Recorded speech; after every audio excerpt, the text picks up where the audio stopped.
Greetings, Sentinels fans!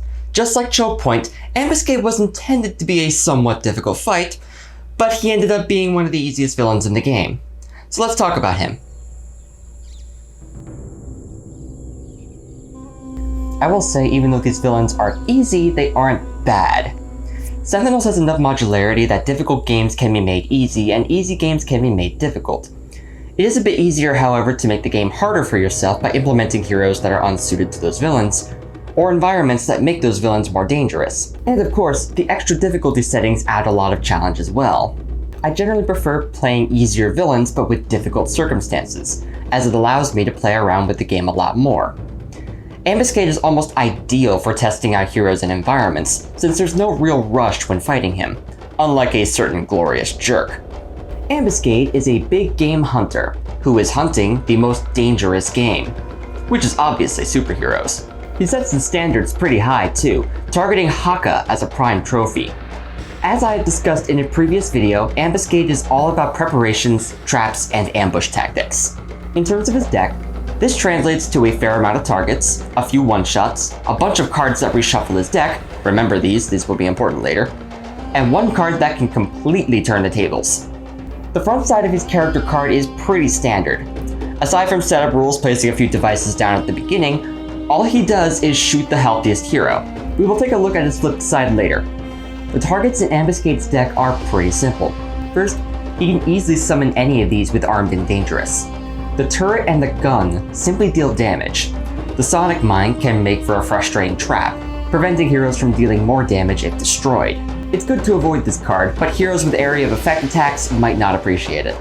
His reflective platings can actually be very concerning, because in addition to reducing damage dealt to Ambuscade and the plating, if Ambuscade gets hurt, he will strike back with damage. These are his second most useful tools. His greatest tool, though, is his cloaking device.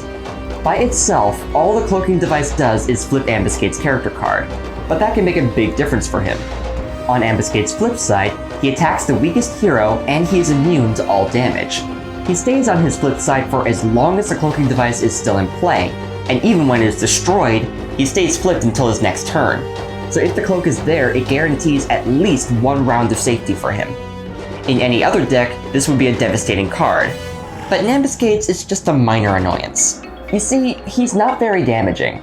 He gets a decent regular attack and many of his devices do decent damage as well. This is fair for most target-based villains because it spreads around the damage. However, most target-based villains are geared so that their targets are difficult to eliminate, or even if they are only active for one turn, they are worthwhile enough to justify a card play. Of those options, Ambuscade has 3 that fit the bill: the aforementioned cloaking device, the reflective platings, and the RPG launcher. The cloak flips Ambuscade and makes him immune to attacks. The plating defends itself and the big bad, and the launcher does very good at making heroes go boom. So yay, 4 targets of concern, as opposed to Citizen Dawn's 7 and Voss's 4, though that one is quality over quantity. Seriously, Voss's ships terrify me. But many other villains go further, making their targets more than a little scary to deal with, looking at you, Infinitor. But the devices are easy to destroy, many of which can be destroyed in a single hero turn, or left alone because the damage they deal is not significant. So that's all well and good. So far, Ambuscade is just kind of middling. Let's take a look at his one scary card. Here it is, Charged Attacks. The first effect is simple but pretty nasty enough. All of his attacks get a +1 damage boost. However, it's the second effect that pushes this into insanity.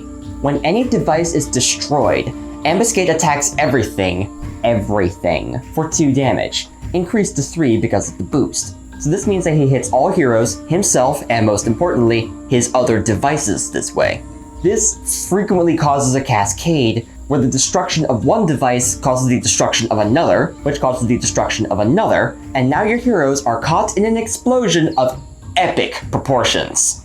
This card just being around can make heroes dead really quickly, as it discourages the destruction of devices in order to prevent a cascade, which you might not be able to avoid, because you have to destroy the cloaking device if it shows up. The arrival of this card usually means your heroes are screwed. Except, this is Ambuscade's only ongoing card. In his entire deck, there is only one copy of this. That has two disadvantages by itself. First, there are 25 cards in a villain deck, so the likeliness of running into this card at any point with a regular deck is minimal. With the standard of 10 turns, you have a little less than half a chance of running into it at all. Second, because it is his only ongoing card, then any hero with a single bit of ongoing destruction can remove it like nothing, and they can use the rest of the destruction cards they have to control the environment. However, there is a further complication. I present to you Ambuscade's Shuffle cards. These cards have some small benefits to our villain, but they both have the effect of shuffling his trash into his deck. This has the benefit of taking the cloaking device back into his deck if he destroyed it, but it has the unfortunate effect of making it exceedingly hard to draw charged attacks. Every time one of these cards shows up, it essentially resets Ambuscade's deck.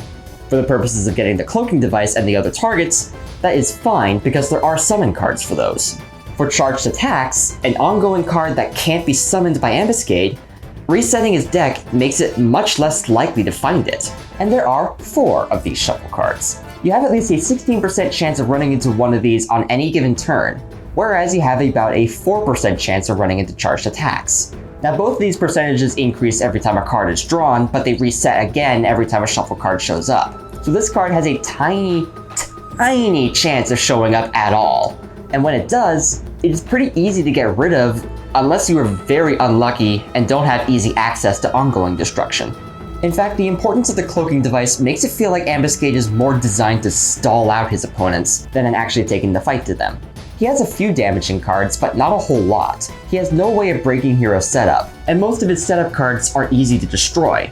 Now, his advanced rules make him a bit more challenging, probably bringing up to the level 2 villain that he was designed to be. But then, we have his challenge rules. These change the game. First, Ambuscade starts with all his trap cards pre-flipped.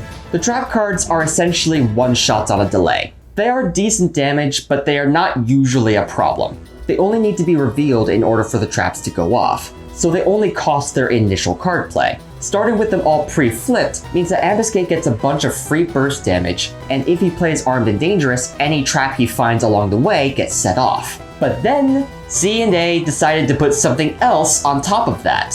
When a trap activates, once it gets discarded, it allows Ambuscade to play an extra card. So not only is it free damage, but it's also an extra card play. And on top of that, whenever the deck is shuffled, these traps are placed back into the deck face up.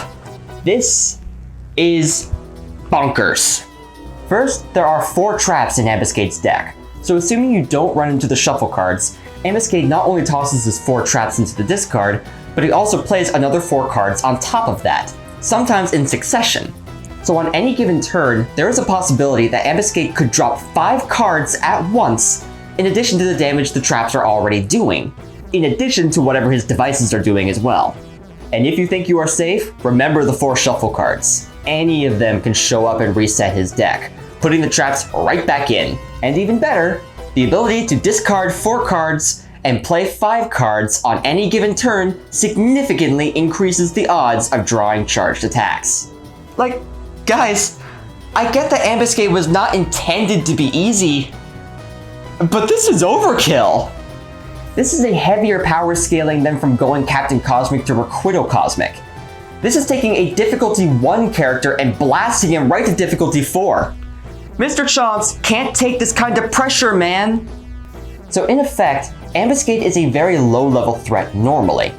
Very defensive, but not doing much to actually fight the heroes. But there is enough there that he can become a legitimate threat if the right cards show up. However, his challenge rules will make anyone think twice about playing against him. And that's what I've got for you today. There may or may not be a delay in the next episode, because I have another project that I have to do. So until then, take care, friends.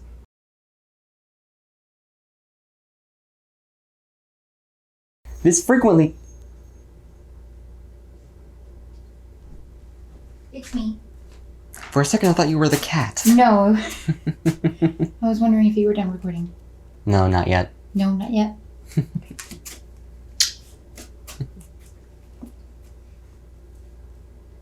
Okay, good. First, Ambuscade starts with all his trap cards blah, blah, blah, blah.